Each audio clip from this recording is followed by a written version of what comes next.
anterior, que ha sido muy activa y dialogante y estupenda, como están siendo todas.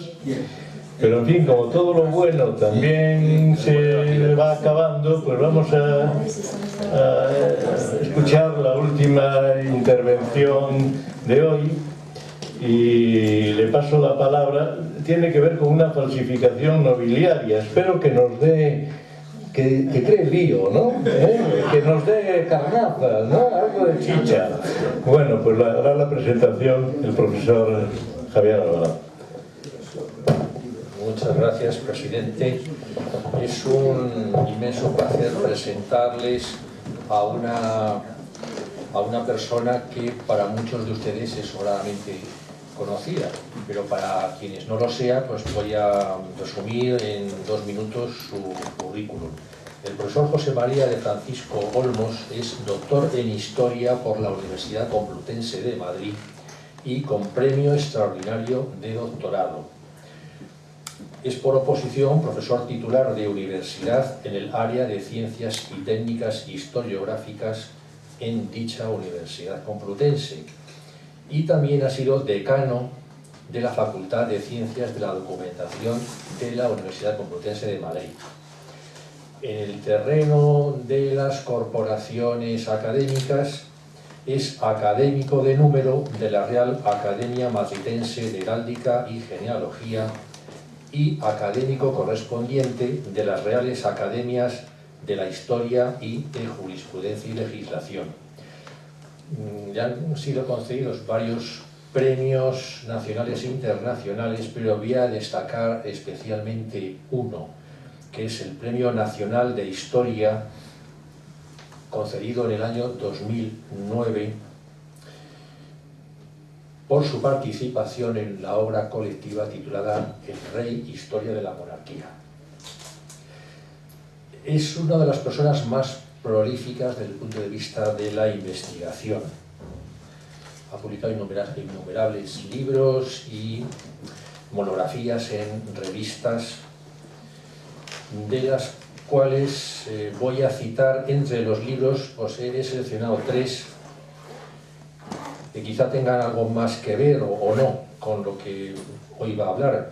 Uno de ellos es el titulado Manual de Cronología, la datación documental histórica en España, y que fue precisamente editado aquí, en Italia, como uno de los tantos manuales que se editaron para el máster de nobiliaria, heráldica y genealogía de la UNED en colaboración con la Fundación Cultural Hidalgos de España.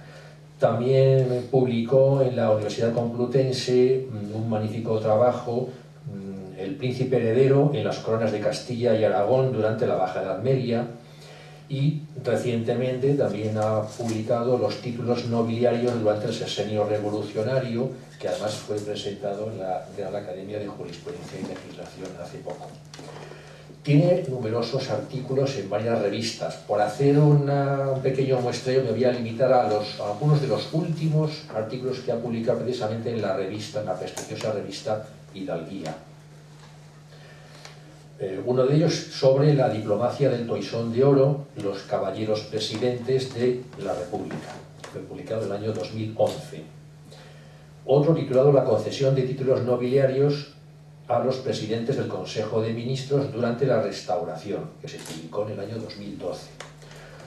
Y uno de los últimos, además muy interesante y muy ameno, en fin, que tiene su curiosidad, que es Errores y omisiones falelísticas en los retratos de Carlos IV Godoy y el cardenal Borbón Valladolid, que también se editó en el año 2017. En fin, podríamos continuar hablando mucho y bien de los méritos del profesor José María de Francisco para los amigos Chema, pero yo creo que con esto es suficiente para que ustedes se hagan una idea de por qué hemos elegido que Chema nos dé hoy la conferencia de clausura. Sí, sí. Además está subido el tono, por lo cual no habrá problema. Muchísimas gracias a Javier Alvarado y sobre todo... Si no oyes bien, hazme una seña que corrijo inmediatamente. Y a la Fundación, porque creo que la relación entre la UNED y Hidalgos está de verdad siendo muy fructífera desde hace ya muchos años, y aunque sea de la competencia de la Complutense, tengo que reconocer lo que se está haciendo mucho y muy bien, tanto desde la asociación como desde la UNED. Y por tanto, muchas gracias, y muchas gracias por la presentación a mi buen amigo Javier Alvarado, conde palatino. Hay que dejarlo claro también. Ya se explicará en su momento si alguien lo quiere saber. Y a partir de aquí vamos a entrar en esta última conferencia, donde yo no voy a tener que hablar de presuntos, de líneas de separación de difícil vista entre lo paranobiliario, lo falso, lo ficticio. No, señor, este señor fue un estafador, clarísimamente, le metieron en la cárcel, o sea que no hay ningún problema, no me van a demandar y ya está. Pero es una historia maravillosa desde el punto de vista de los que nos dedicamos a estas cosas, que tiene un final, pues que ya lo veremos, pero yo sobre todo me llama la atención una cosa que no van a encontrar, porque esta historia es muy conocida, está en internet, hay una película, ahí la ven, de Vincent Price, que ahora comentaremos, y es que este señor estuvo en Europa durante 2 años, en España y en Gran Bretaña, y quiero hacer hincapié en esa visita, porque yo comprendo, no es que yo me meta con nadie, pero que a los americanos de la época, y estamos hablando de los años 80 del siglo XIX, pues claro, se les pueda engañar más o menos fácilmente con algunas cosas de relumbrón.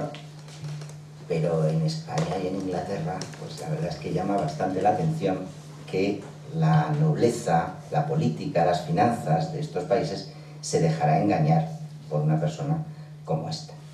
Y bueno, vamos a empezar. Bueno, en cualquier caso, quiero enmarcar, porque esto es una deformación de profesor. Las cosas ocurren en un momento y en un lugar. No ocurren por ahí, en el aire, no, ocurren en un momento y en un lugar con unas circunstancias características. Y tenemos que situarnos en la segunda mitad del siglo XIX en los Estados Unidos. Todos sabemos que los Estados Unidos tienen la historia que tienen y se han desarrollado como se han desarrollado. Y también tienen, si me permiten, un cierto complejo en relación con Europa.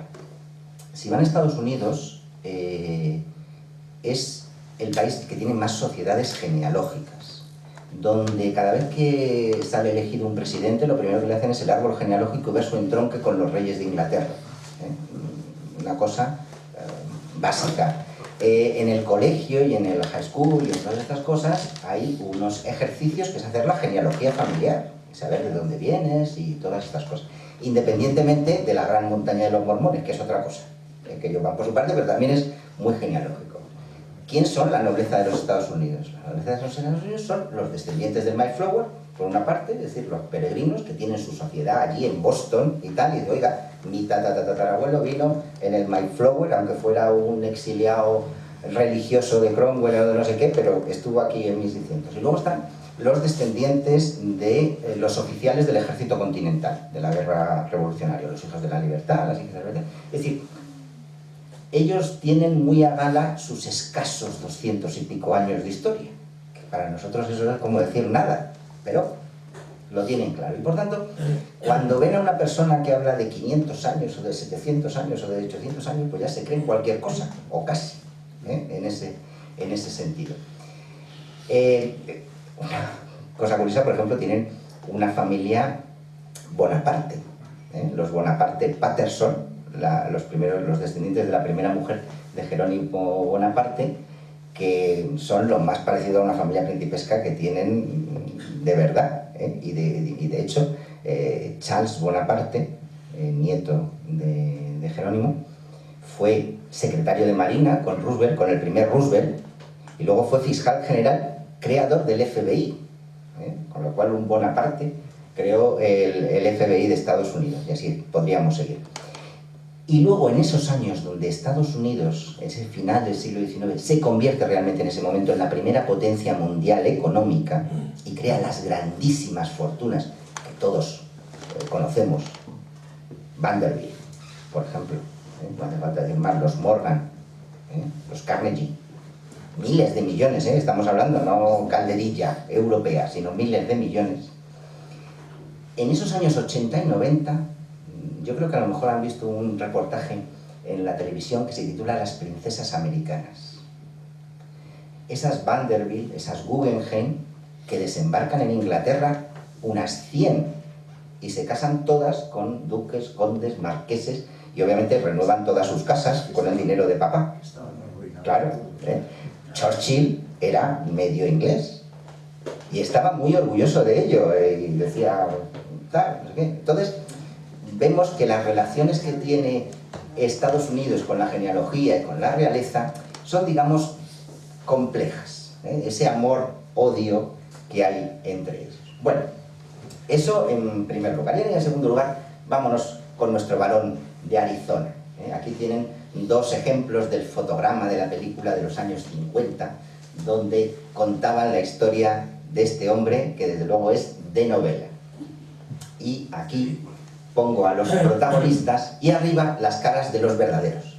Todos sabemos que en el cine pues, se tiene que ser un poquito más guapo y esas cosas, pero ahí tenemos a James Addison Reeves y a su mujer Carmelita, y esos dos fueron los varones de Arizona. Bueno, vamos a empezar. Lo primero que hay que saber es por qué se hizo la estafa, cuál es la base legal de la estafa. La base legal de la estafa es cómo crecieron los Estados Unidos. Voy a intentar ser rápido, pero ser lo más preciso posible. Aquí tenemos un mapa de la expansión de Estados Unidos. Este mapa de expansión de Estados Unidos se ve que se hace a costa de España. Esa es la realidad. Con lo cual, desde el Tratado de París, que nos dio la Luisiana, que luego la devolvimos a los franceses y que los franceses la vendieron, empezamos a entrar en relación legal con los Estados Unidos. Es decir, los títulos de propiedad españoles eran reconocidos como títulos de propiedad por los Estados Unidos según avanzaban en su marcha hacia el oeste. Lo primero, la Luisiana. Es decir, como la Luisiana estuvo pocos años, pero se dieron títulos, y títulos de propiedad, me refiero, de tierras, y por tanto los Estados Unidos, cuando compran la Luisiana, reconocen los títulos de propiedad anteriores, en ese caso franceses y españoles. Es verdad que estaba casi vacía, es verdad que no había casi nada, y no dio problemas. Segunda parte, el famoso tratado de Adam-Onís, en época de Fernando VII. Es la cesión de las Floridas. Esa cesión de las Floridas, ahí sí que llevábamos 400 años, o 300 y pico años.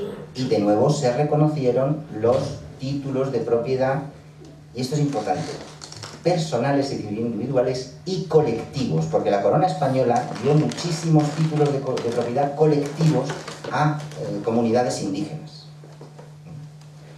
Bueno, en este caso, hasta 1821 Estados Unidos reconoce la soberanía española sobre Texas. Recuerden que todavía México no es independiente, y por tanto esta es más o menos la frontera que quedó entre territorios de antiguos gobiernos españoles y Estados Unidos hacia 1819-1821. En 1821 es cuando se produce la independencia oficial de México, que a partir de ahí pues ya no es España, Estados Unidos, sino México, Estados Unidos. Pero México es descendiente de España, y los territorios mexicanos con garantías legales mexicanas reconocen los títulos españoles, por tanto no hay más.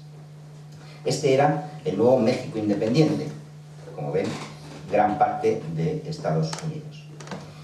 Estados Unidos reconoce la independencia de México, reconoce los títulos españoles y empieza a pedir a México poder comprarle tierras. Ya en 1825 ofrecen $1 millón por Texas. Obviamente no se vende. Hay diversos movimientos dentro de México para independizar territorios, no solo México, Yucatán, también Coahuila, etc.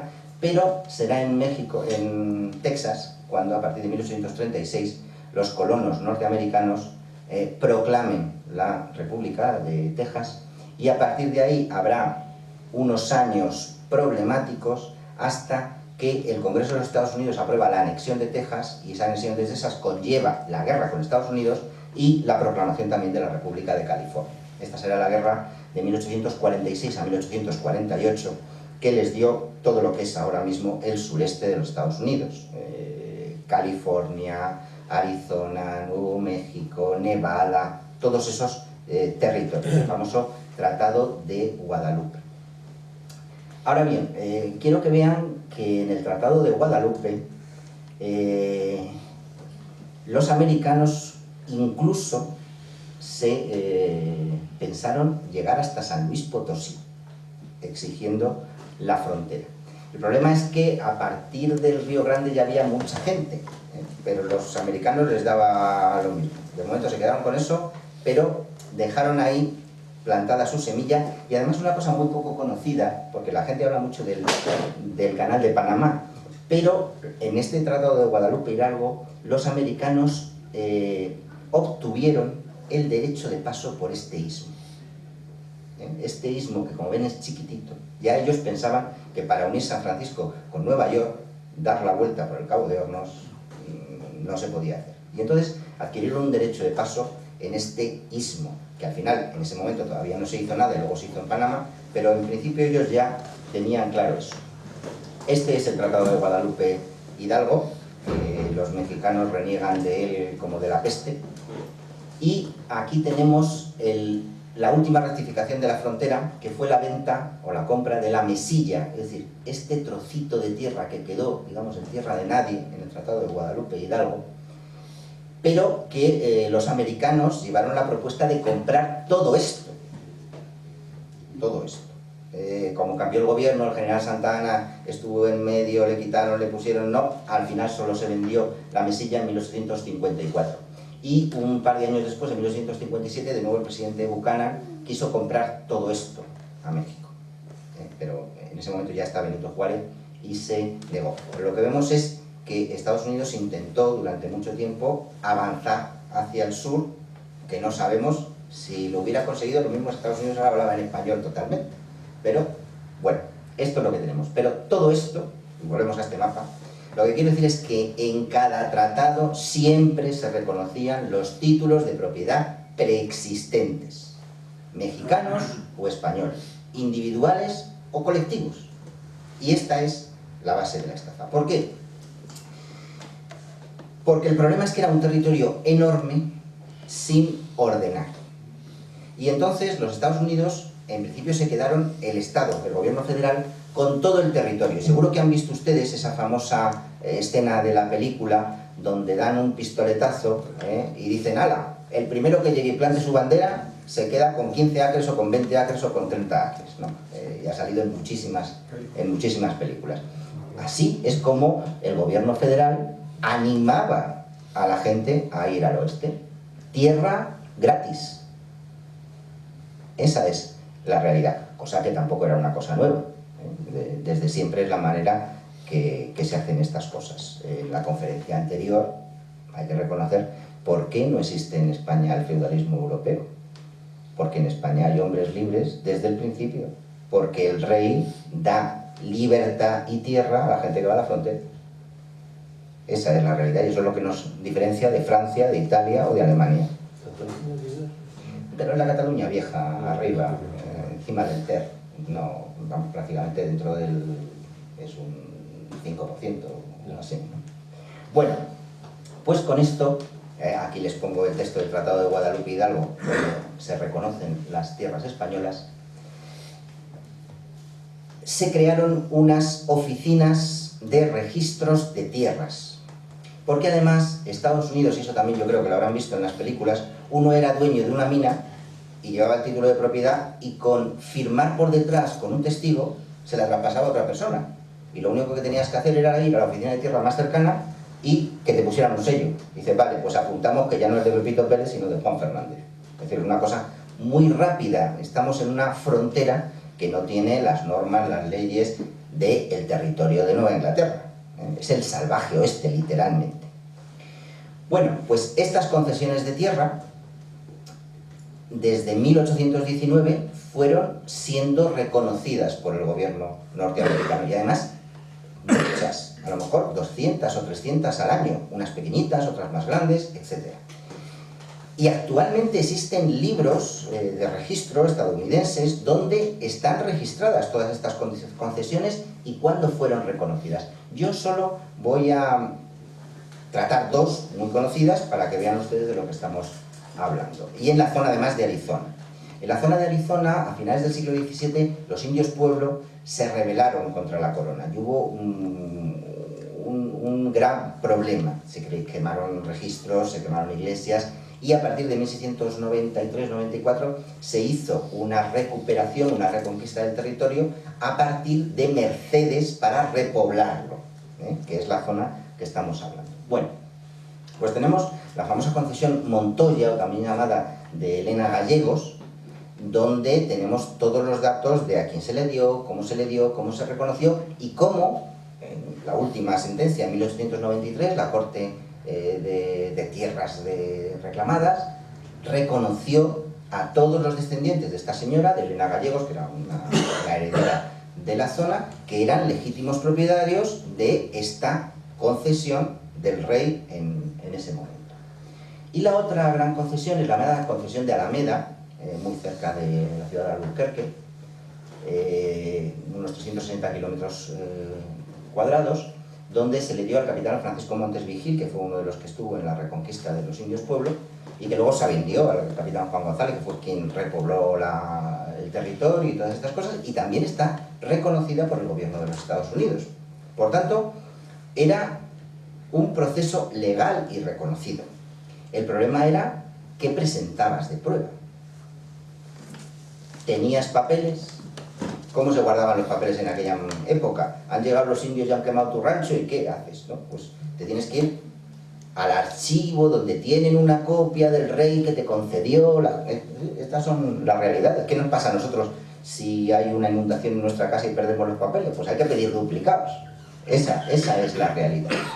Por tanto, aunque se era bastante laxo en aquella época, recuerden, estamos en frontera, si un señor decía, y como decía antes también Luis Valero, y dos decían que sí, dice, bueno, pues ya hay tres personas que dicen que sí, pues me lo voy a creer. Si no hay nadie que reclame en contra, pues ¿a quién hago daño? Luego ya los litigios que vayan hacia donde vayan. Bueno, pues vamos a hablar de la famosa concesión Peralta, que, reitero, se le ocurrió muy bien, lo hizo muy bien, todo lo que queramos, pero yo creo que desde el principio ahora vamos a ver algunas cosas que cualquiera de nosotros hubiera dicho, madre mía. Dice, yo creo que aquí hay gato encerrado.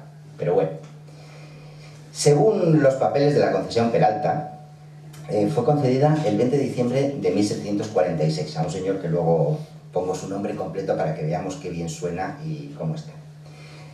Obviamente desde Madrid se concede una cosa de estas, una concesión de tierras, que digo demasiadas veces concesión, que claro, dicen, pues tal. En Madrid, ¿quién sabe de límites? Pues nadie. Entonces, claro, le dicen al virrey de México, en este caso el marqués de las Amarillas, usted que está ahí, haga los límites de la concesión. El rey ha dicho que del paralelo tal al paralelo cual y tal, ¿no? Pero diga usted el río, la piedra, el no sé qué y el no sé cuánto, para hacer exactamente la concesión. Y eso se hizo en enero de 1758. Y luego fue confirmado por Carlos III en 1776, en la descendencia del primer concesionario, que fue don Miguel de Peralta. Esta concesión no era como la otra de unos 360 kilómetros cuadrados, ¿no? Eran 48.200 kilómetros cuadrados, que para que nos hagamos una idea es Aragón y Madrid. Es decir, no quiero una finca, quiero un país más grande que Bélgica, Holanda y Luxemburgo y estas cosas, ¿no?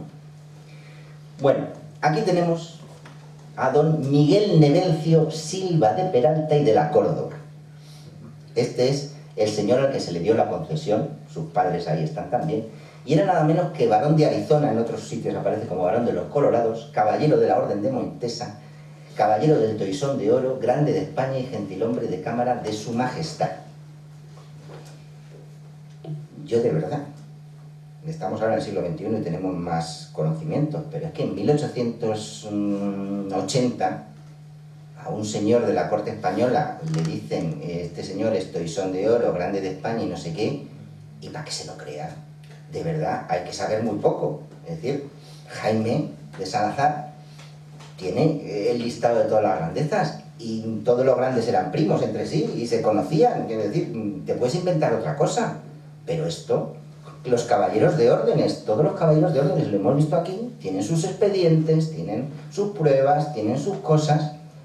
Ya digo que a los americanos de allí, pues a lo mejor les sonaba muy bien, les podían engañar, pero que te engañen aquí llama la atención. Pero esto sí. Este señor vive 110 años. No hay ningún problema, tiene los papeles, vive 110 años. Bueno, tiene los papeles, quiero decir, esto es inventado, pero que tiene los papeles. No se inventa un padre y un hijo, no, tiene 110 años, se casa con 70 años, con una señora de la zona de Guadalajara, México, una hija de un gobernador provincial, y tiene un hijo. ¿Sabemos cuántos años tenía ella? No, ella no, pero tenía que estar en edad de procrear. Tiene un hijo, que es este Jesús Miguel de Silva de Peralta de la Córdoba y Sánchez Bonilla, que se casa con Juana Lara Ibarra, también de una familia de Guadalajara. Aquí tenemos al padre, al hijo. Estos son el primer varón en su época ya final y su mujer, el segundo varón y su mujer, sus suegros. Luego explicaré cómo consigue todos estos retratos y todas estos documentos.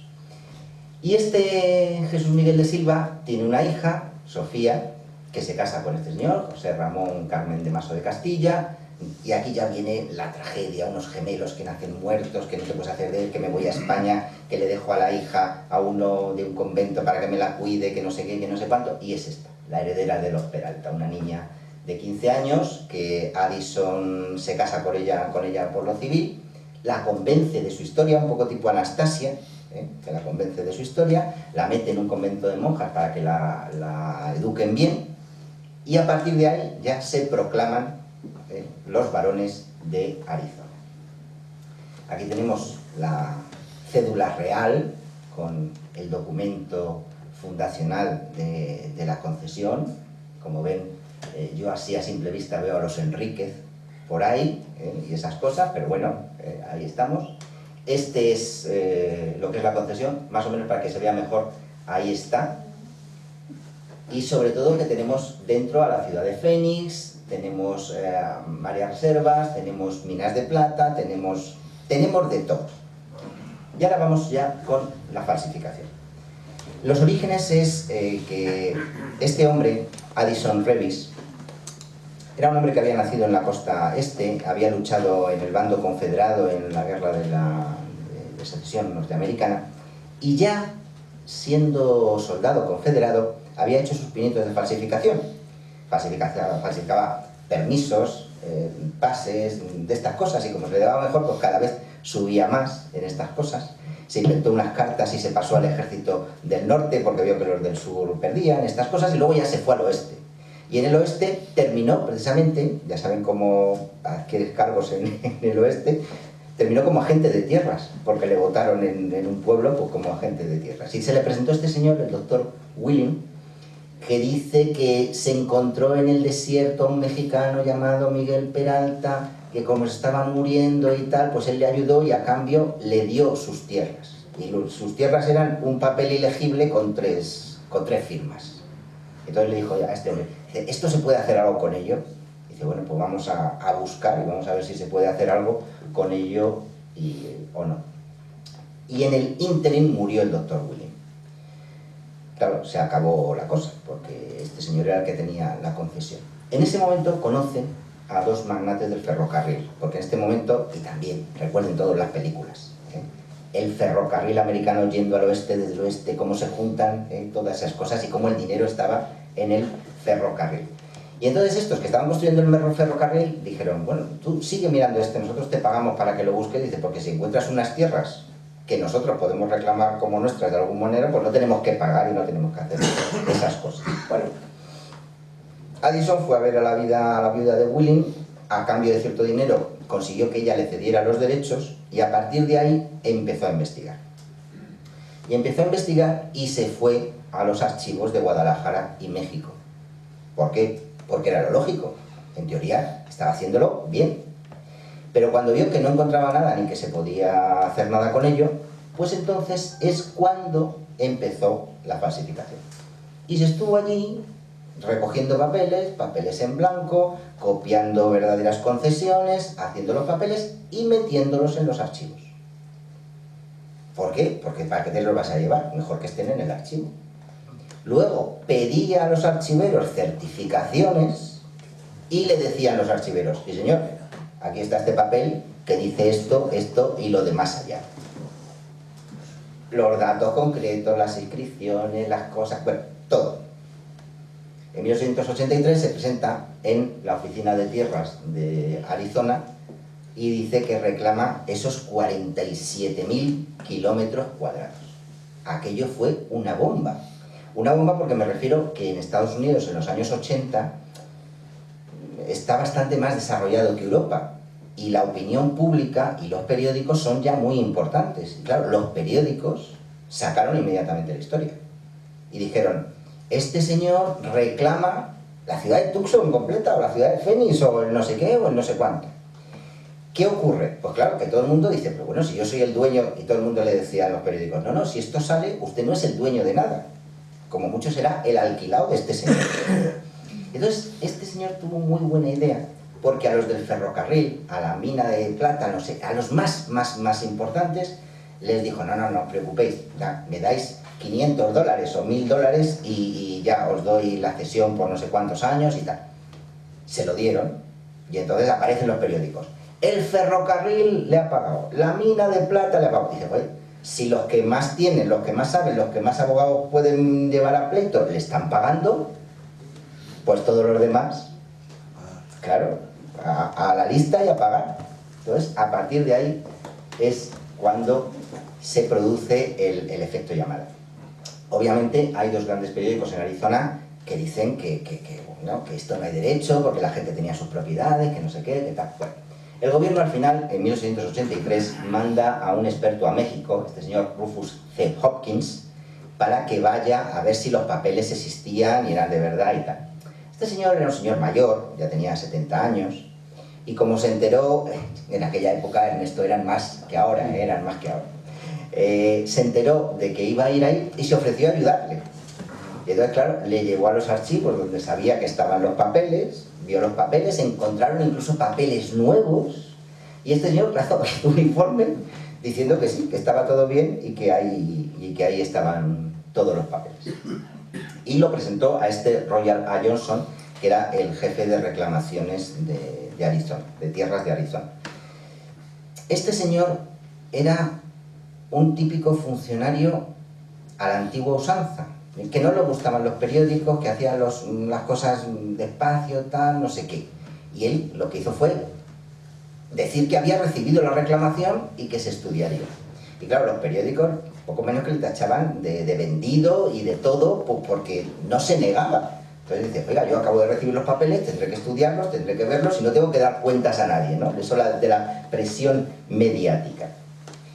Y a partir de ahí los bulos, que el Estado le ofrecía 100 millones de dólares por toda la propiedad y todas esas cosas. Entonces él empieza a crear sociedades ficticias, etc. Pero le empiezan a demandar. ¿Quién le demanda? Los herederos de Willing. Porque decían: oye, tú nos has estafado. Y en ese momento es cuando se inventa a Carmelita y a toda la familia para casarse con una heredera legal del título y no depender de que me lo han vendido unos que han dicho que se lo habían vendido. Bueno, aquí tenemos una de sus acciones de una compañía que hizo para levantar el comercio de Arizona. Y bueno, esto lo veo. Y el final es que en 1869 el informe de este señor Johnson, que no había dicho nada a nadie, saca un tocho así, que tengo, donde dice una a una todas las falsificaciones, todas las cosas. Mire, esta firma no puede ser, esto no puede ser, esto no puede ser, esto no puede ser. Obviamente se abre un juicio, se le declara culpable, se le mete en la cárcel y todas estas cosas. Pero esto es el final. Yo quiero ahora hablar del medio, y es su viaje a Europa. En Estados Unidos, que vivía a todo tren, conoce a un periodista español que se llama Carlos Santana, que trabajaba para la Correspondencia de España. La Correspondencia de España fue prácticamente el primer periódico español. Periódico me refiero a periódico diario. que no era de esos que salían una vez a la semana, no sé qué, no sé cuánto, sino que era un periódico muy a la americana, salía todos los días y se llevaba por las calles, de estos de los años 80. Pues bien, Carlos Santana le dijo que por qué no viajaba a España, encontraba los documentos, más cosas, tal, y que sobre todo formara un partido pro-español.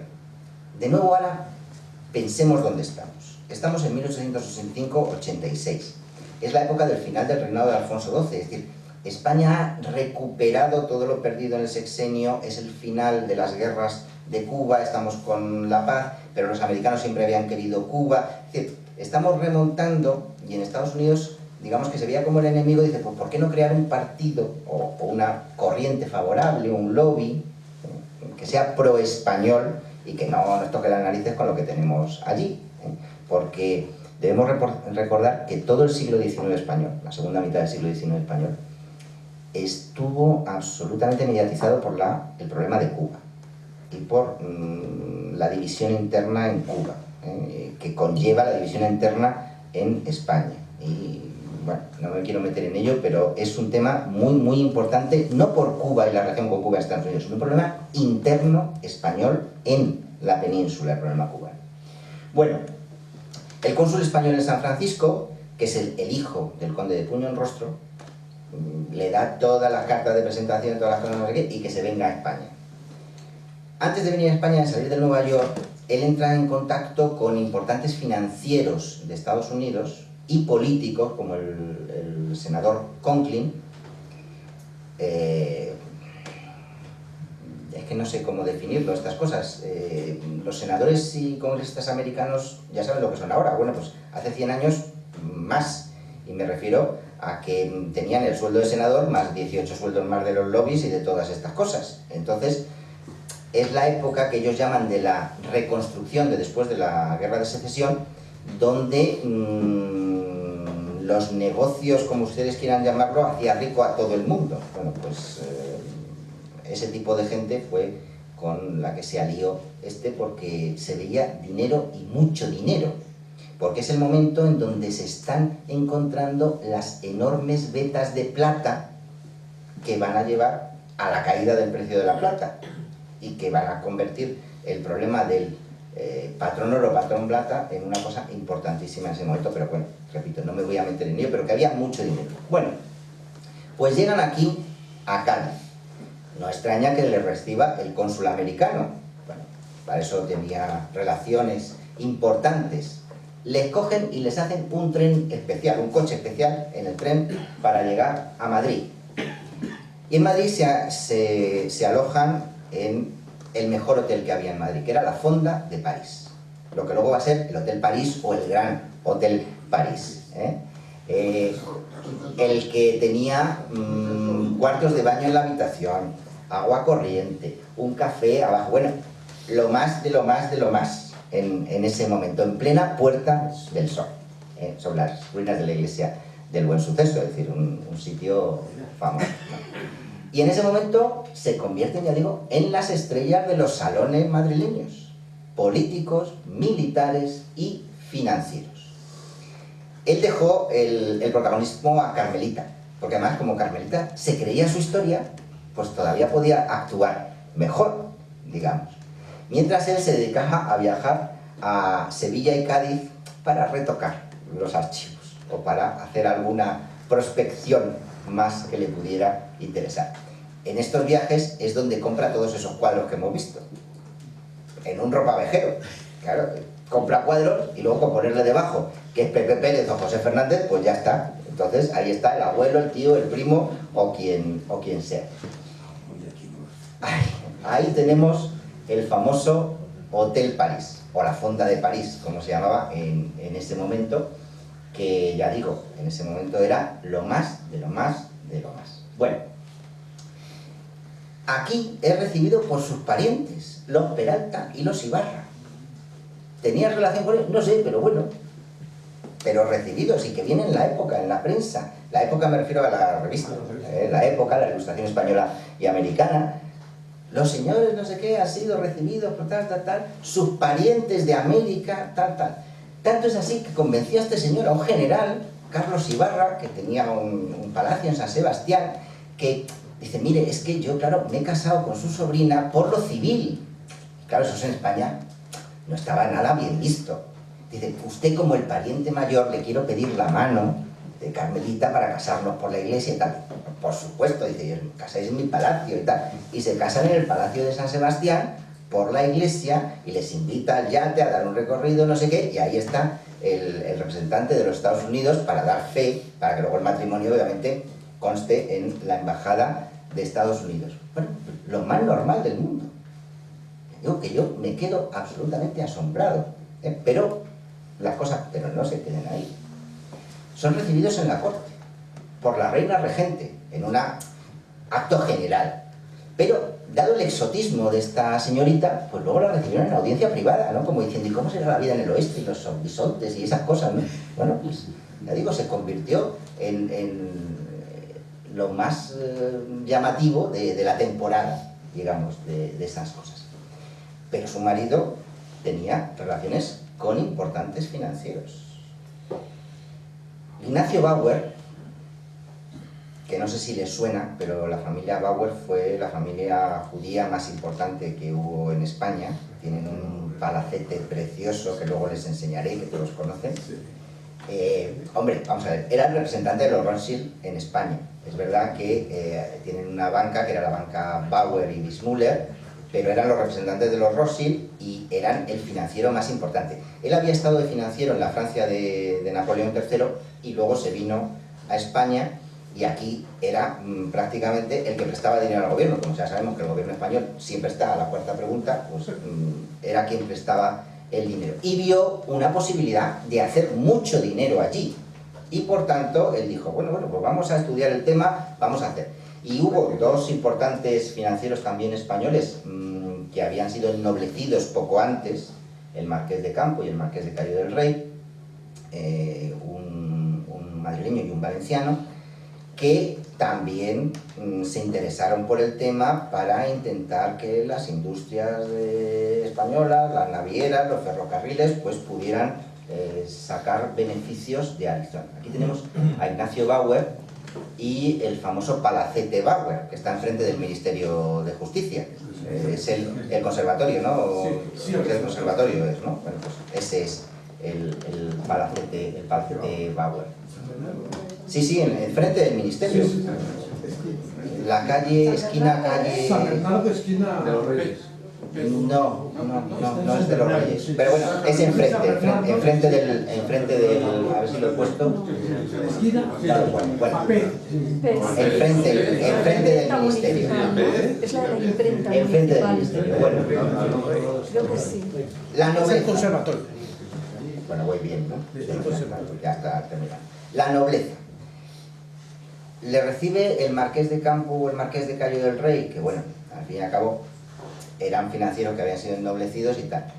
Pero qué nobleza les recibe, y no solo les recibe, sino que va a visitarles y les apadrina. O sea, van a ver 4 nombres que nos quedamos asombrados. El primero, el Marqués de Alcañices, José Osorio.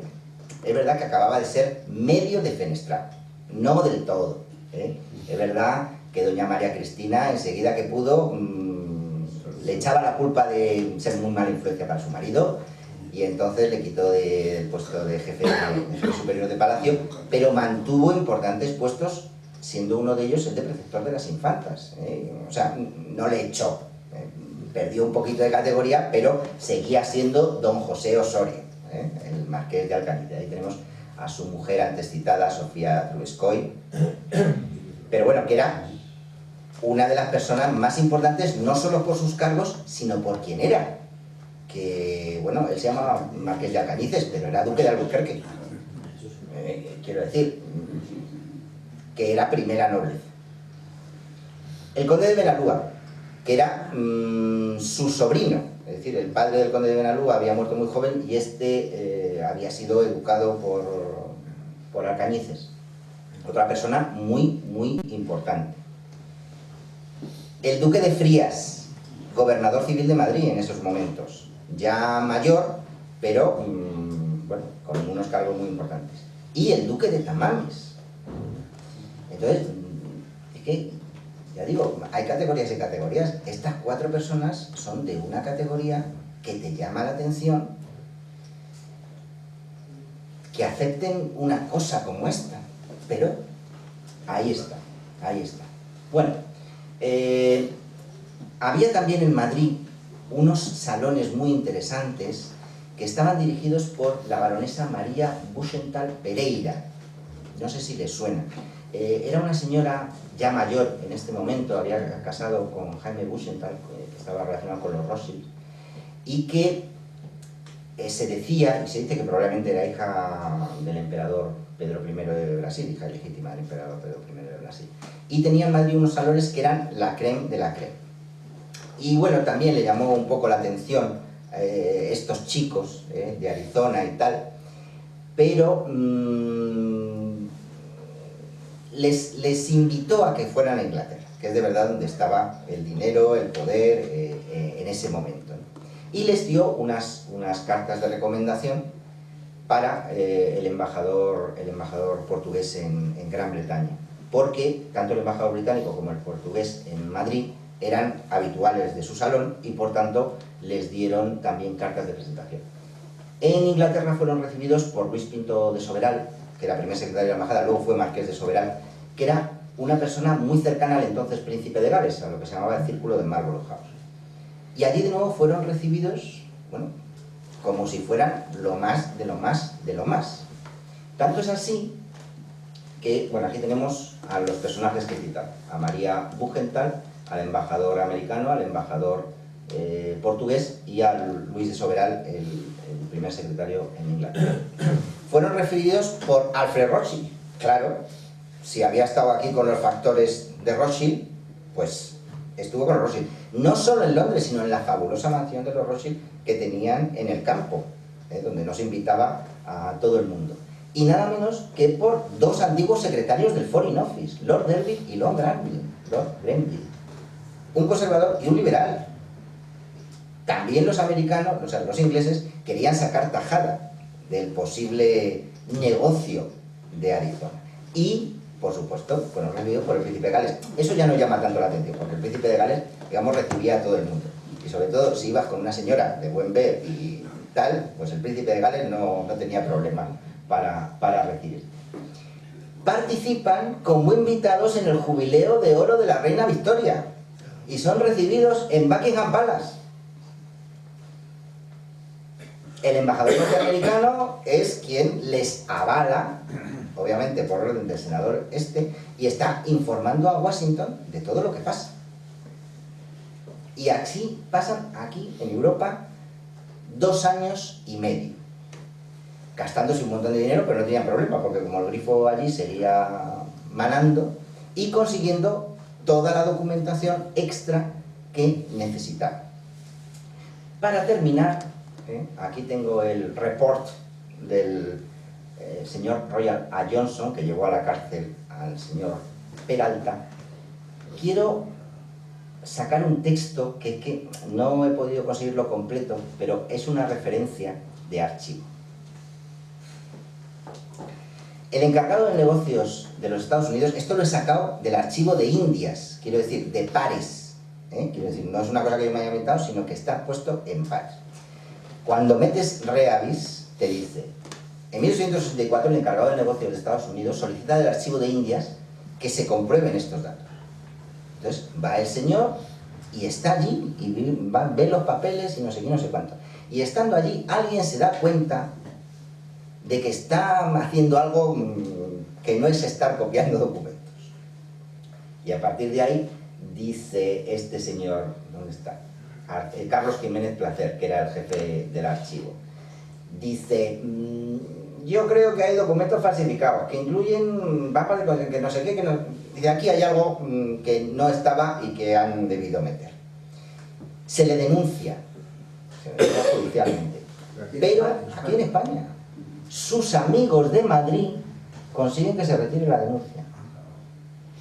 Dice, no hombre, no, es que es tan ávido de ver las cosas de su familia y cosas de esas como cualquiera de nosotros, y nos había un privilegio rodado que le fue dado al primer duque de Frías, pues yo también querría tenerlo y llevármelo a mi casa, ¿no? Y esas cosas.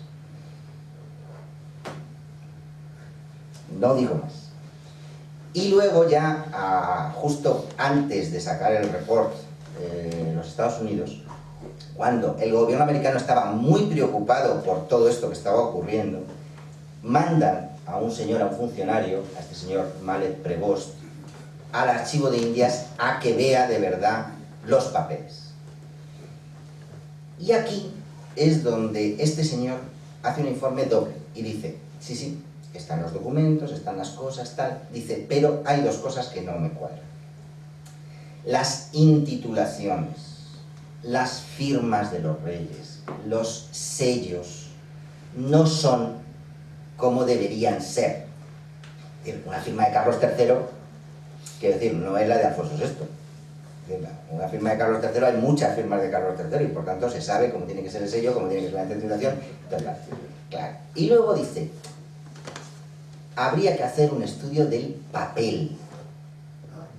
Dice, del papel. Y entonces, en esa época, claro, los estudios del papel, lo que hicieron fue hacer un estudio de las marcas de agua del papel. Y vieron que algunos papeles estaban hechos posteriormente a la fecha de los documentos. Con lo cual, lo que dijera ese documento ya estaba claro que era falso. Entonces, esto es una de las cosas que en el report del Attorney Superior General, no sé cómo traducirlo exactamente al castellano, pues el Procurador General de Arizona pone encima de la mesa. Bueno, no quiero cansarles con más datos ni con más cosas de estas, pero sobre todo lo que quiero que vean es por qué se hizo la falsificación, que pudo haber muchísimas más, pero yo creo que, como aquí se ha dicho también, tirar por elevación es lo mejor. Lo que pasa es que cuando te pillan con todo el equipo. Segundo, cómo se hizo, o sea, cuáles fueron los pasos, en este caso, meter papeles en los archivos, que es lo mejor, porque dicen, vamos a comprobarlo, y digo, sí, sí, compruébelo, claro, compruébelo, no tengo ningún problema, lo van a encontrar. Pero, y esto lo pueden encontrar en internet, quiero decir, es una historia, es una película, llamó tanto la atención a Hollywood que lo hicieron, hay incluso un cómic de los años 50 en la Universidad de Arizona, tienen casi un estante dedicado a este tío por lo que era. Pero yo, lo que me ha llamado mucho la atención, y que es lo que he seguido la pista de lo que no se encuentra en internet o estas cosas, es su estancia en España y en Inglaterra. Yo sigo sin entender cómo todavía los financieros, porque cuando te ponen un caramelo dices, bueno, pero la nobleza española, ¿cómo pudo aceptar? Ya, pero el duque de Tamames o el duque de Frías... Pero llegó a estafarles a... No, por eso. no, es... Pero los títulos que ha llegado. Claro, es que te reciban en tu casa. Vamos a ver, eso es como cuando se dice aquí, hemos puesto a un señor noble de verdad, de jefe de un sitio falso, y le damos cierta notoriedad. Entonces ellos pueden decir, he sido recibido por el marqués de Alcañices, el duque de Tamames, el duque de Frías. Claro, lo que te quiero decir es que me llama la atención que estando año y medio en España, todo el mundo se lo creyera y este señor Ibarra aceptara ser el mayor, el pariente mayor de la familia, el escase en San Sebastián y todas estas cosas. Bueno, ya viniendo desde España, los ingleses se lo debieron creer. Pero regalando dinero, y los americanos, que entonces era una cosa como... Ah, sí, no, los americanos. Estados Unidos, y regalando dinero, porque seguro que invitaría... Sí. Compraron una casa de los Fernández Núñez, completa. Compraron un palacete de los Fernández Núñez, lo renovaron de arriba abajo y allí daban sus fiestas. Y Carmelita, como la invitaron a Palacio, de una semana para otra, el joyero de Palacio le hizo una diadema de 3 pares de narices. Como decir, es que me tengo que presentar en Palacio. Dice, pues no les guste. Pues da igual, todos los encargos que tuviera los paramos. Pum, pum, pum, pum. Y la señora apareció como apareció, ¿no? Pues sí. Bueno, si luego queremos comentar algo más, comentamos algo más. Pero, como ven, una clarísima estafa. Ya digo que no me tengo que morder la boca, no hay problema. ¿Lo habrá leído esto el pequeño Nicolás? Pues no lo sé, pero desde luego pude ser una lectura de cabecera para ver qué hay que hacer, ¿no? ¿Y dónde le detuvieron? ¿Aquí en España? No, le hicieron un proceso y él se defendió en el proceso diciendo que era todo verdad y todas las cosas, claro, en Estados Unidos. ¿Aquí por qué? No, por eso digo que Se metió en la cárcel, pero estuvo muy poquito tiempo, 2 años. 3 años, estuvo 3 años en la cárcel, luego salió de la cárcel. Su mujer fue acusada de cómplice y se le declaró inocente porque ella no sabía que estaban mintiendo, y cuando le metieron en la cárcel ella se divorció de él, alegando pues que la había engañado y todas estas cosas. Y murió, ya digo, en 1914, arruinado y de todo. Pero bueno... Ella se vino a Madrid. No creo. Pero que veamos que hay momentos y lugares concretos donde una estafa se puede prestar a hacerse si tienes los medios históricos y políticos para hacerlo. Y habilidad. Que a lo mejor no sabemos, pero seguramente 10, 12, 15 o 50 que lo hicieron tan bien y lo hicieron de una manera más comedida, pasarían, porque es que no se tenía la capacidad de avalar o no algo de este tipo. ¿Un pueblo perdido en medio de Arizona puede mandar a alguien a un archivo de Sevilla a hacer algo? Si tú presentas testigos, nadie se opone, pues a lo mejor tienes una finca, que allí daba igual, que sea de 100 kilómetros cuadrados, que a nosotros puede parecer una barbaridad, pero allí no era nada. Entonces, teniendo esta base, si eres un poco listo y tienes algo de capacidad, pues puedes hacerlo, porque ya digo, normalmente había unas 800 reclamaciones al año, de las que se aceptaban 500. Otra cosa es también lo contrario. Muchísima gente, digamos, de esta época, que no era muy legal, hizo muchísimas extorsiones, sobre todo sobre terrenos comunitarios. Pero lo que ha pasado siempre, los terrenos comunitarios son los más fáciles de desaparecer para privatizar. Entonces, repito, la corona española dio muchísimas tierras a comunidades completas, en lo que es hoy Estados Unidos y en México. Recuerden, si han visto también la película tan buena de Emiliano Zapata, de Marlon Brando, que hay un montón de comunidades indígenas que dicen: nosotros, el rey nos dio estas tierras y no sé quién vino y nos quemó los documentos. ¿Por qué? Porque sin los documentos el Estado dice: no hay esto, me lo quedo yo, ahora lo parcelo y lo vendo. Entonces, esa manera organizativa que tuvo el Imperio Español, donde, claro, lo que sobraba era tierra, pues claro, ¿por qué no Carlos III pudo conceder a Gálvez, que fue allí, y dice, pues en vez de concederle aquí 2 yeguadas de nada, le concedo allí 3.000 kilómetros cuadrados en Sonora, en vez de hacerle marqués de Sonora, le doy un territorio? O sea, la posibilidad y la probabilidad existía, era correcta. El problema es eso, demostrarlo.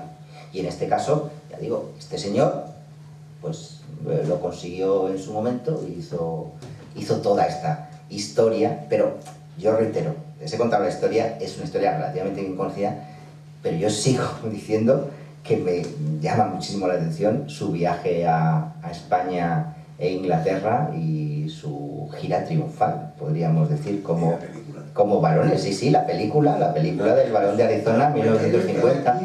Yo quiero decir una cosa. Una pregunta nada más. Él vino aquí como Barón de Arizona, usaba el título. Sí, porque su mujer era la baronesa de Arizona. Es más, él cambió su nombre a James Addison Ravis-Peralta, porque la concesión era Peralta. Su mujer ya no era Peralta de primer apellido, pero como la concesión era Peralta, y se titulaban Barones de Arizona. Es verdad que en España a quien más se recibía era ella. Ella se la consideraba una española, una noble española, y a él le llamaban el americano. Porque ya sabéis que nosotros en España siempre estamos muy dados, ¿no? El americano. El americano se reunía con los financieros, el americano se iba a los archivos y ella iba a los salones. Y ella es la que hacía sociedad. Claro, es decir, el americano, ¿no? Dice, este se ha casado con ella por el dinero, no por estas cosas, el americano. Pero sí, estuvieron aquí y haciendo alarde de título que también sabemos. Vamos a ver. Antes se ha hablado de las baronías. ¿Cuántas baronías hay en Castilla? En Arizona una nada más. Es decir, podía haber elegido un título de conde de marqués que era más normal, pero que barón de Arizona. ¿Cuántas baronías conocen ustedes que haya creado Carlos III o Fernando VI en Castilla? No quiero hablar de Aragón o de Navarra, que es otra cosa, no quiero hablar de ello. Pero en Castilla, es que es un título que no es castellano, que no se dio en Castilla. Título americano. Claro, un título americano, ¿no? Entonces, bueno, ahí está. Yo solo quería decir una cosa para el que le interese. Yo tengo la película en mi casa. La tengo en DVD, bueno, perdón, la tengo en pendrive, pero es en inglés subtitulada. Si alguien la quiere, me puede dejar un pendrive o lo que sea, yo se la copio y allí no hay ningún problema. Es divertida, es divertida. Es en inglés subtitulada. Bueno, ¿alguna pregunta? Esta es la del barón. Es Vincent Price, y termina la película saliendo el de la cárcel. ¿Alguna pregunta o comentario? ¿Cómo terminó el título? El título declarado falso y de todo. Creo recordar que aquí lo pongo, a ver, aquí me parece. En el juicio de 1895 se declara la reclamación ficticia y fraudulenta y los documentos falsificaciones. O sea, una sentencia que se... Con lo cual no hay más que decir. No hay posibilidad de apelación. Aunque yo no descarto que el emperador de México pues nombre a alguien varón de Arizona y lo reclame. Yo no digo nada, cualquier cosa de estas puede pasar. Nada, adiós. Nada más. Pues nada, muchísimas gracias por su atención.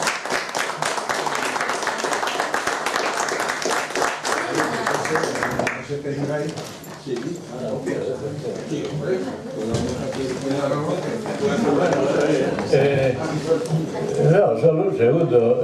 Como todo lo bueno también se acaba, pues con esto hemos terminado este seminario del que yo creo que todos estamos enormemente satisfechos, porque aparte del alto nivel académico que ha tenido, ha sido muy entretenido además, de manera que miel sobre hojuelas. Y yo quiero felicitar y agradecer enormemente al profesor Javier Alvarado, porque evidentemente es el alma mater, el organizador, en fin, todo para que estos seminarios se celebren y sean el éxito que son. Y sé que ya está trabajando en el siguiente, porque ya al venir para aquí me empezaba a hablar del siguiente. Digo, hombre, acabemos este. De manera que, gracias a todos por la asistencia, nos felicitemos, digo, otra vez, y preparémonos para estar aquí el próximo año. Nada más. Gracias.